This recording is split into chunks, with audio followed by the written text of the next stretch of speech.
Okay, guys, you better be glad that I really want to do this, because this is tedious and it's going to take me some time to complete it, but I'm going to stick it out. I'm hoping that I can do at least five or six videos per day. So let's get at it. Starting on page 59, disproportionate arrests for drug possession. There are large racial disparities in BPD's enforcement of laws criminalizing possession of controlled substances. We analyzed drug possession charges for several reasons. Such charges make up more than 1/3 of all BPD arrests. Stakeholders and community members we interviewed frequently expressed their belief that BPD focuses on African Americans for heightened drug enforcement, and data on the drug arrest can be compared to relevant benchmarks on drug usage to assess whether BPD enforces drug laws disproportionately. For this analysis, we compared BPD's drug arrests to 1, survey data on drug usage, and 2, the rates of drug arrests in jurisdictions similar to Baltimore. We find that BPD arrests far more African Americans for drug offenses than would be expected based on drug usage and population data, and that this disparity is not attributable to any legitimate law enforcement objective. Indeed, BPD's rate of African American drug arrests is significantly higher than the rate of such arrests by law enforcement agencies in cities with similar demographic profiles and socioeconomic challenges. These analyses reveal that BPD's,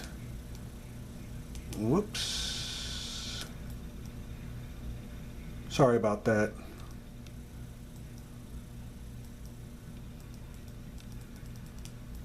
Man, that thing really jumped when I did it. Okay, percentage of Caucasians reporting drug use.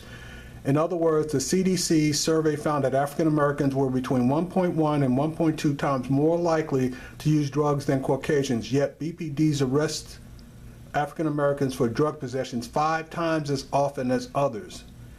BPD's disparate rate of arresting African Americans for drug crimes cannot be explained by differences in drug usage within Baltimore as compared to the nation as a whole. To the contrary, drug use in Baltimore appears broadly similar to national averages. For example, data maintained by the Substance Abuse and Mental Health Services Administration shows that the rate of marijuana use from 2010 to 2012 averaged 8.2% in Baltimore compared to a national average of 7.0%.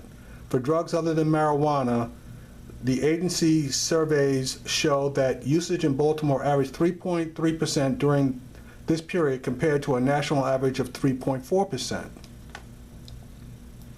BPD arrests African Americans for drug possession offenses at higher rates than similar cities. A second measure of BPD's disproportionate drug enforcement is the agency's high rate of arresting African Americans for drug possession offenses compared to law enforcement agencies in cities with comparable demographic profiles, crime rates, and economic profiles. Expert criminologists retained for our investigation identified 5 cities most comparable to Baltimore for purposes of this analysis: Atlanta, Cleveland, Detroit, Memphis, and Milwaukee. These cities reported overall drug usage rates in line with Baltimore's 8.2%, including 9.0% in Milwaukee, 13.6% in Detroit, 6.5% in Atlanta. The comparison cities likewise reported usage rates similar to Baltimore's 3.3% for drugs other than marijuana. Cleveland reported 3.5% non-marijuana usage, Atlanta 3.1%, and Detroit 3.7%. Despite these similarities in rates of drug use, however, we found that BPD makes far more drug arrests than agencies in Baltimore's peer cities. To make this comparison, we collected data from the Bureau of Justice Statistics on drug arrests in Baltimore and the 5 comparison cities. The most recent period for which BJS data is available was 2010 to 2012.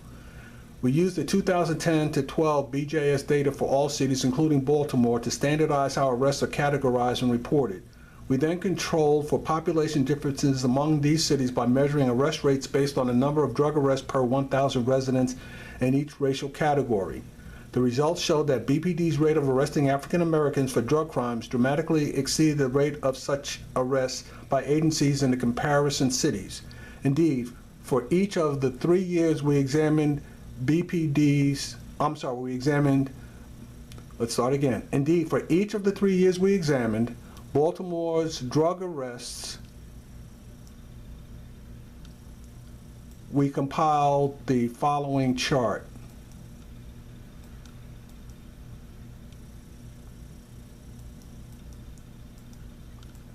Bear with me for a second.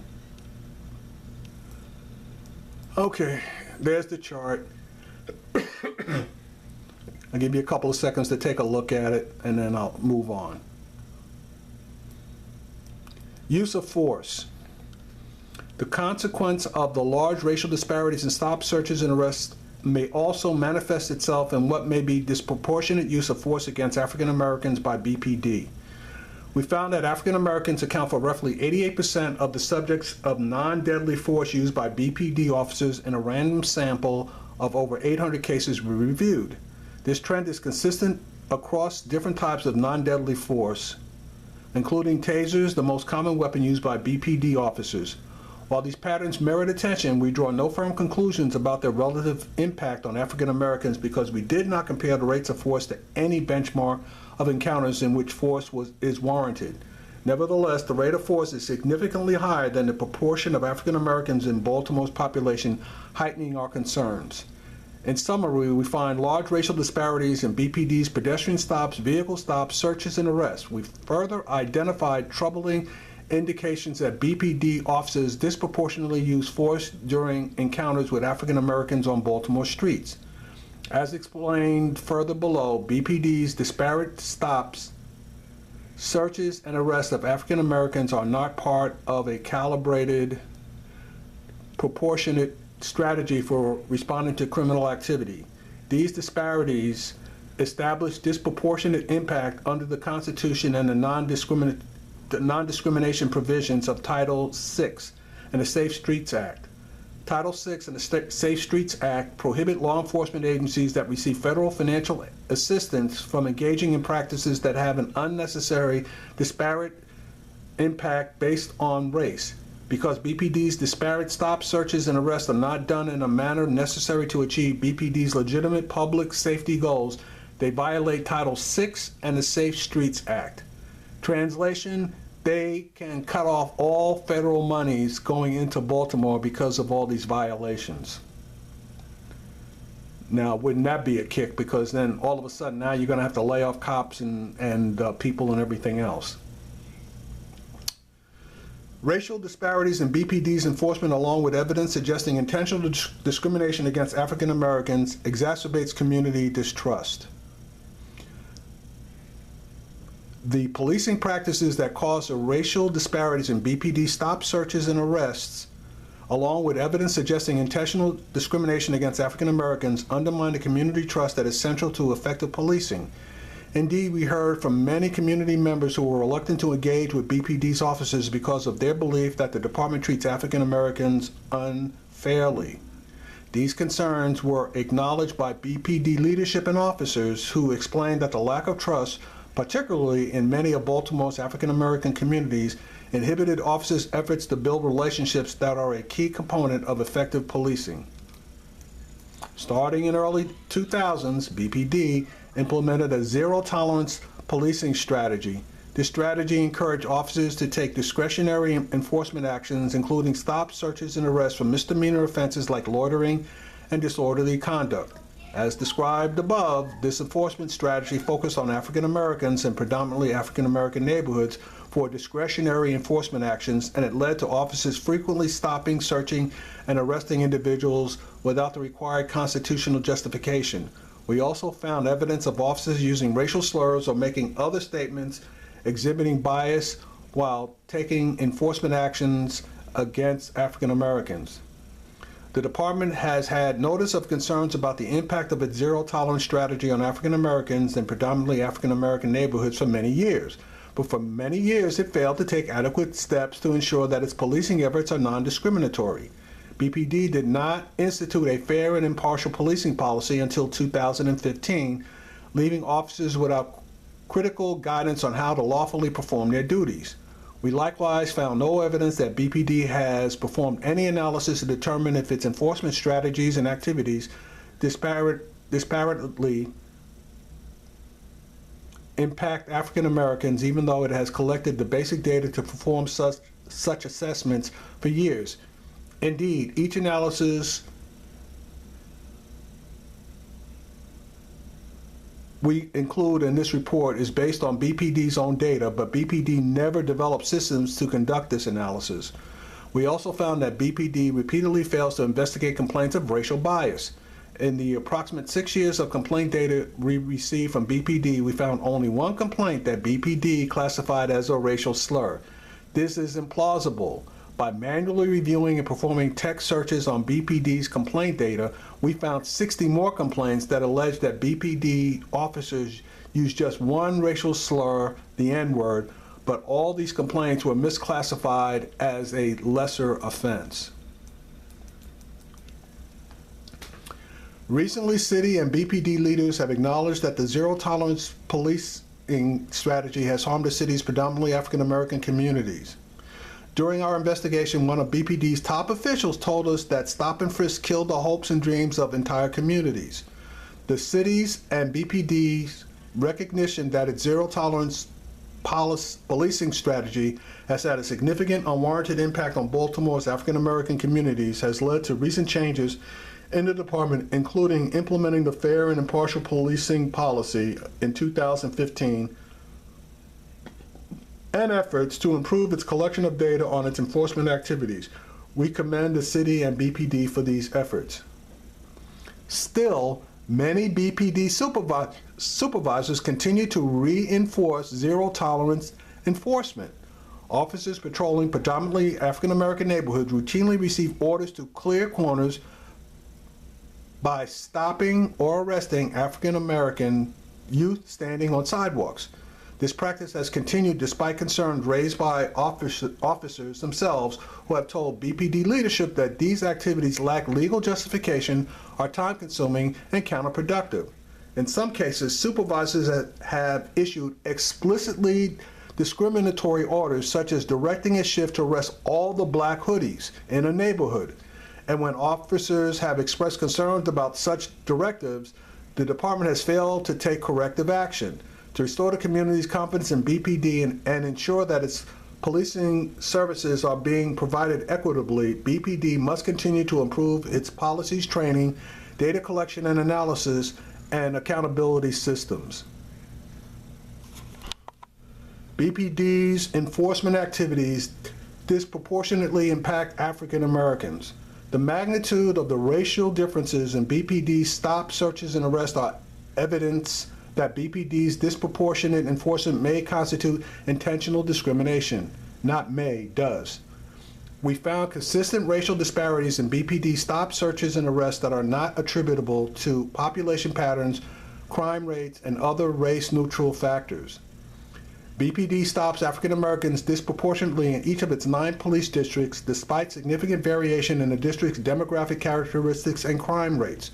Moreover, BPD has used pedestrian stops as a regular part of its discretionary enforcement, documenting over 300,000 stops in 5 years, despite their demonstrated ineffectiveness for ferreting out crime. Only 3.7% of pedestrian stops uncovered evidence of criminal activity, and the rate of criminal activity found during stops of African Americans was lower than stops of others. BPD's zero-tolerance strategy focused on African American neighborhoods. In addition to this statistical evidence of disparate impact, we also have evidence that racial disparities occurred at least in part because of BPD's reliance on zero-tolerance enforcement tactics in predominantly African American neighborhoods. BPD employed these tactics without adequate oversight, training, or analysis, despite frequent community concerns about their impact. We also found evidence of direct orders that encourage discriminatory treatment. Zero-tolerance tactics in African American neighborhoods prioritized officers making large numbers of stops and arrests for minor offenses, despite knowing the potential impact of these practices. For example, in approximately 5.5 years, the data we examined, BPD recorded nearly 55,000 pedestrian stops in its smallest police district, the Western District, with a population of a little more than 37,000 people, that is 97% African American, while making only 21,000 stops in the predominantly white Northern District with a population of approximately 91,000. Expressed differently, BPD made 146 stops for every 100 residents in the predominantly African American Western District, while making only 22.5 stops per 100 residents in the predominantly white Northern District, a more than 6-to-1 disparity. We found that disparities in BPD stops of African Americans persist across all of BPD's 9 police districts. We heard concerns from numerous officers that zero-tolerance tactics have resulted in unconstitutional stops and arrests, and that they are counterproductive. The Fraternal Order of Police 2012 Blueprint for Improved Policing noted how zero-tolerance tactics are counterproductive. CompStat numbers drive everything in BPD, which has led to misplaced priorities. As a result, officers in the BPD feel pressure to achieve numbers for perception's sake, and the focus on assigning blame for less than satisfactory numbers during CompStat rather than problem solving is completely unproductive and weakens the collective morale of the BPD. For those of you who don't know about CompStat, all that is a compiling of arrests for various crimes. Could be jaywalking all the way up to murder. Okay, but what happens is they flooded the African American neighborhood with police with zero tolerance tactics, which led to more arrests. So that when they compiled their CompStat numbers, they saw all these arrests in the black neighborhood where they were using a zero tolerance policy, and very few arrests in the white neighborhoods where they weren't using a zero tolerance policy. So obviously they felt justified by the numbers, but the numbers were basically skewed because of their actions, i.e. more police, zero tolerance on one side, fewer police, no zero tolerance tactics on the other side, obviously are going to lead to more arrests on one side versus the other. And CompStat is used by every major or medium-sized city in the country, just so that you know. New York basically was the first one to come out with this bullshit, and that was Chief Bratton that started that crap, and that continues to this day. All right, I skipped to page 67. Statements exhibiting bias against African Americans. We found numerous examples of BPD's officers using racial slurs or other statements that exhibit bias. Officers' use of racial language was a recurrent theme during the hundreds of interviews we conducted with members of the Baltimore community. The frequency of this conduct is difficult to quantify, however, because BPD erects many formal obstacles to filing complaints, community members often do not file complaints because they believe doing so would be fruitless, and BPD fails to properly document and classify allegations that are made. Even when individuals successfully make a complaint alleging racial bias, BPD supervisors almost universally misclassify the complaint as minor misconduct, such as discourtesy that does not reflect its racial elements. Indeed, BPD's internal affairs records contain only one complaint that officers categorized as a racial slur allegation in the 6 years of data we examined. Our interviews with hundreds of Baltimore residents, along with other complaints we have received from the Baltimore community, demonstrates that this number is implausibly low. Because of this, we manually reviewed the narrative descriptions of a subset of the complaints that were not classified as alleging racial slur bias, and we identified more than 100 examples of officers allegedly using racial epithets, slurs, and making threats when interacting with African Americans in that subset. Indeed, we found 60 separate allegations between 2010 and 2016 that officers used the word N-I-double-G, and you fill in the rest, that were not classified as complaints, alleging use of racial slurs or other racial bias. All right, I'm going to stop it here and pick it up in the next video.